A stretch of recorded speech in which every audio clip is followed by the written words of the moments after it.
안녕하십니까, 라온입니다. 오늘 같이 이야기해볼 책은 2021년 6월 8일 인물과 사상사에서 출간된 더 인물과 사상 시리즈의 첫 번째 책입니다. 작가는 전북대 신방과 명예교수인 강준만입니다. 아시는 분들도 계실 테지만 좌나 우, 보수, 진보의 양립적 체계만이 존재하는 한국 정치에서 가장 중립적 입장에서 저술을 통하여 현실 정치에 대한 참여를 하고 있는 대표적인 지식인의 한 명입니다. 그를 회색 분자나 정치를 방관하며 글이나 쓰는 사람이라고 비판하는 댓글과 유튜브 방송을 보기도 하였습니다. 한 사람에 대한 평가는 개인 각자의 정치 성향이나 가치관의 문제이므로 그것에 대한 정답은 없다고 하는 것이 옳은 표현이라고 생각합니다. 저도 아직은 정치에 관하여 식견이 그리 넓지 않은 관계로 가장 중립적 관점에서 책의 내용을 리뷰해보고자 합니다.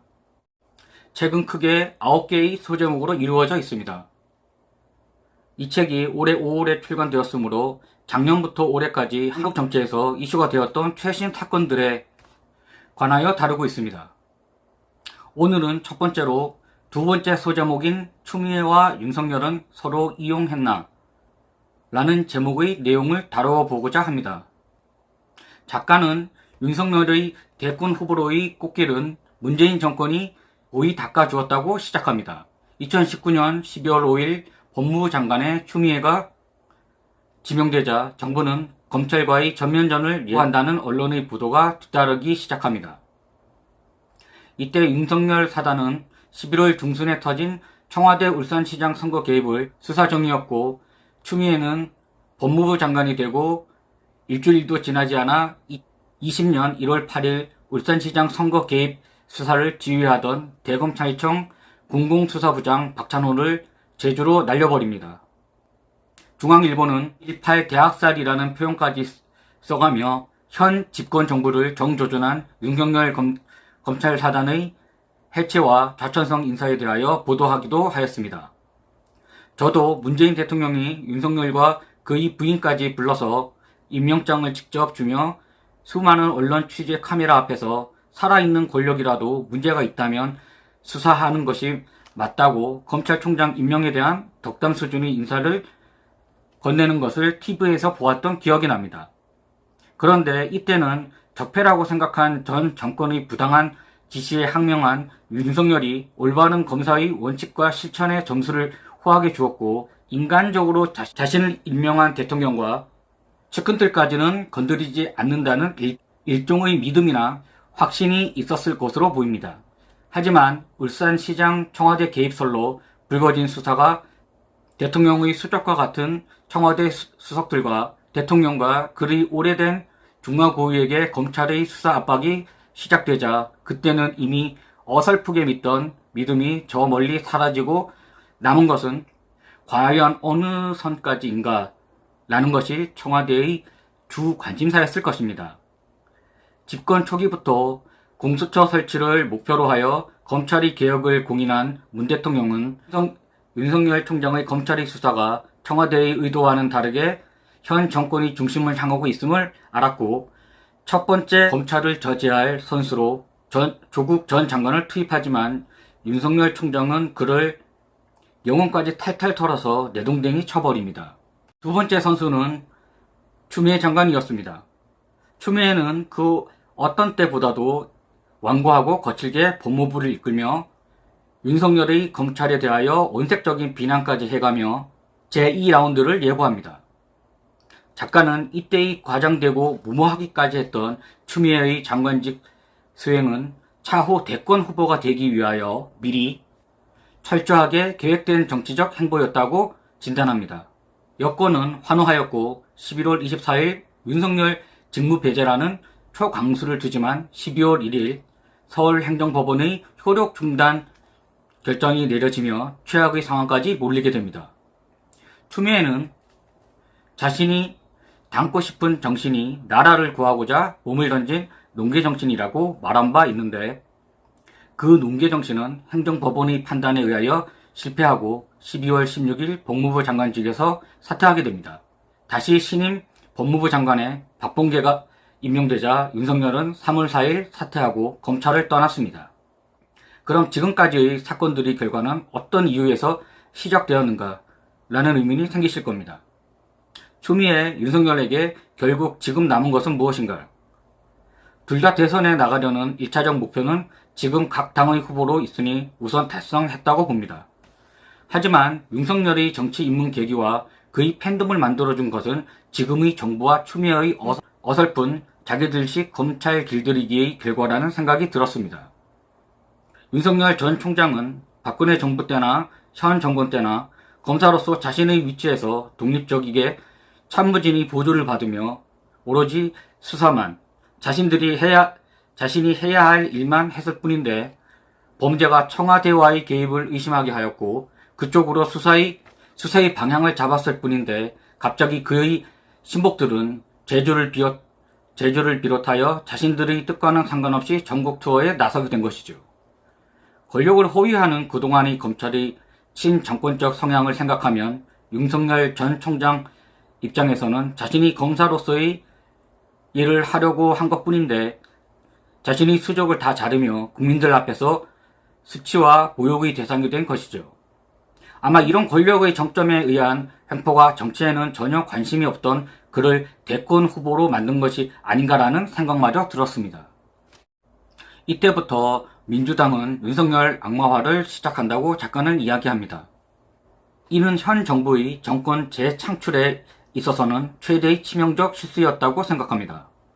작가는 자신이 독서를 통하여 알게 된 검사들의 고충과 검찰 안에서의 부패와 다른 여러 가지 문제들에 관하여 서술합니다. 여자 사랑 검사라는 책은 대부분의 검사들은 현장에서 악정고투하며 살아가는 모습이 리얼하게 표현되어 있다고 합니다. 방대한 업무량, 야근의 특근, 2년마다 주거지 변동, 여론의 질타, 판단력에서 오는 심리적 압박감 등 마치 노비 문서도 없이 권비처럼 전국을 떠돈다는 책 속 주인공의 자주 섞인 농담이 지금 대한민국의 법체계를 떠받치고 있는 검찰의 대부분의 검사들이 현실이라는 것이죠. 또 이와 반대편에는 이현주의 내가 검찰을 떠난 이유라는 책이 있다고 합니다. 이 책에서 검찰은 허가받은 범죄단체라고 하며 검찰 비난의 내용이 상당 부분을 차지하지만 평범한 검사들의 고충과 애환들이 상당 부분 소개되어 있다는 점을 이야기합니다. 뉴스에 나오고 스폰서에 정치 인맥 쌓고 하는 검사들은 정말 거대한 검찰이라는 조직에서는 극히 일부라는 것이죠. 이현주도 책에서 검찰보다는 집권 세력에 더 큰 문제가 있다고 합니다. 검찰 개혁을 진정 원한다면 우선 집권 세력과의 거리를 두는 것이 먼저라고 이야기합니다. 저자는 여기서 윤석열 팬의 입장에서 얘기하는 것이 아니라 지극히 제3자의 객관적인 시선에서 현 정권의 검찰에 대한 그동안의 실정을 이야기합니다. 정권은 검찰 개혁에 있어서 어느 정도의 강약과 균형을 조절할 수 있었으나 자신의 명령에 불복종하지 않았던 윤석열과 검찰이 비난하고 무조건 복종시키는 데만 몰두했다는 것입니다. 윤석열이 아무리 문제가 많아도 최소한 청와대의 하수인 노릇은 하지 않은 것은 사실이며 명분적 의미에 있어서도 타당하며 이를 비난할 자격은 현 정권은 이미 논리적 담론에서 패배한 것이라는 것이죠. 즉, 비판이 좀 더 정교해야 한다는 뜻입니다. 노무현 대통령이 얘기했던 발광체, 반사체 이야기로 작가는 이야기를 마무리합니다.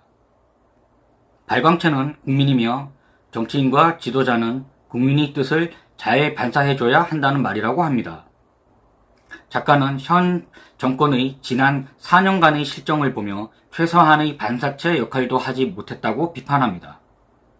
건국 이래 최초의 민주화 세대 386에 의하여 세워진 정권에 대한 기대와 기존 정권과는 다른 최소한 사회 각 분야에서의 민주화는 안전하다고 믿었던 그 정권은 서로를 발광체라 뻐기고 오만과 독선으로 일관하였고 이런 결과는 4.7 보궐선거의 투표라는 의사표현 행위로 검증되었다고 이야기합니다. 지난 정권에 대한 적폐 청산과 검찰 개혁, 제대로 된 절차와 국민의 전폭적 지지에 사회적 공감대를 이루며 행하여졌는가? 윤석열이 졸지에 자신의 의사와는 무관하게 슈퍼 반사체로 만들어 주었다고 지적합니다. 더불어 실패한 부동산 정책과 LH 사태마저 한 선의 연장 속에 존재한다는 것이죠. 이번 생은 망했다는 젊은이들이 자주 섞인 말이 떠오르며 이번 문정권은 망했다는 비유가 생각났습니다. 정치에 대하여 이런 식으로 이야기한다면 한도 끝도 없겠으나 제가 책을 읽고 느낀 것은 국민은 발광체를 원하는 게 아니라 국민을 우습게 보지 않는 반사체 역할이라도 제대로 해달라는 것을 바란다고 이야기합니다. 하지만 저는 권력이란 정점에 있어서의 정치적 판단은 실제로 그 정치적 자리에 있지 않는 일반적 국민의 생각과 상당한 괴리가 있다고 생각합니다. 현 정권이나 정치인들의 입장을 대변하거나 편을 드는 것은 아니니 오해 없으셨으면 합니다.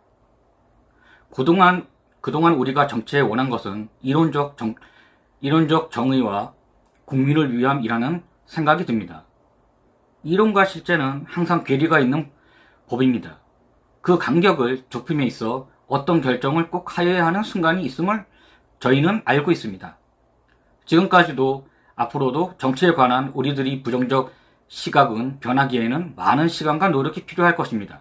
자신의 당과 자신의 다음 선거에서의 공천권을 보장받기 위한 법 제정과 정치 행위 비중이 지금까지 100이었다면 60 정도만 정치인들이 가져가고 나머지 40이라도 국민에게 돌려주고 선거 때 표 구걸하는 대신 나의 공약과 그동안의 정치적 성과를 어필하며 자신만이 이 지역을 대표할 최고의 적임자임을 알리는 것이 더욱 필요한 시기입니다. 지금처럼 선거 전에 당 보수 주변이나 지인에게 어떻게든 인맥들을 동원하여 밀실에서 공천이나 비례대표, 앞번 순번이 되기 위한 마치 지인이 집에 왔다고 누군지도 모르는 이에게 개껌 하나라도 얻으려고 배까지 깔아보이고 꼬리까지 흔들며 정치 애완견의 모습에서 스스로의 노력으로 탈출하는 것이 먼저라는 생각을 해봅니다. 정치는 많은 노력과 시간을 들이는 작업입니다. 앞으로도 점점 발전할 것입니다. 하지만 그 주인공은 항상 국민이어야 합니다. 정치 엘리트들의 몫은 국민의 이야기를 대변하는 것입니다. 여기까지 하겠습니다. 라온이었습니다.